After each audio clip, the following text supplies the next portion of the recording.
Hello guys, আমরা সব আজকে কলকাতা 25A পার্ক স্ট্রিট সাইডে মল্লিক বাজার, সেখানে এসেছি।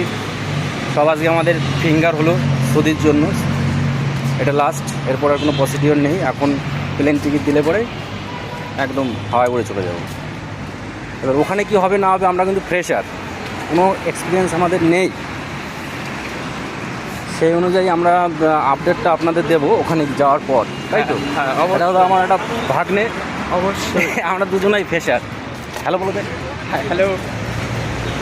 এখানকার পরিবেশটা কলকাতা শহর ব্যাপারে যে আমার একটা এক্সপিরিয়েন্স গ্যাদারিং হয়েছে, সেটা হলো এখানে যদি আপনার কাছে কোনো ক্যাশ না থাকে, যে কোনো পাবলিককে যদি বলেন যে 10 টাকা দিন, আপনাকে ফোন তো মেরে দেবো, কেউ দেবে না।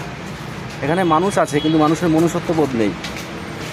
গ্রামের মতন সরল সোজাসাপটা মানুষ এখানে আপনারা পাবেন না।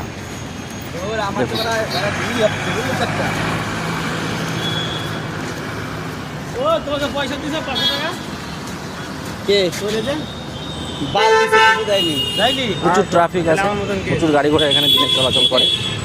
এটা আপনারা সবাই জানেন, এখানে ব্যস্ততম একটা শহর। আমরা এখন শিয়ালদার দিকে রওনা দিচ্ছি। শিয়ালদা থেকে ট্রেন ধরবো, ট্রেন ধরে কৃষ্ণনগর। শিয়ালদা যাব, এখন সামনে বাস ধরতে হবে, বাস ধরে তারপরে বাড়ির দিকে রওনা দেবো। তাহলে রাখছি, বাই বাই, ভালো থাকবেন।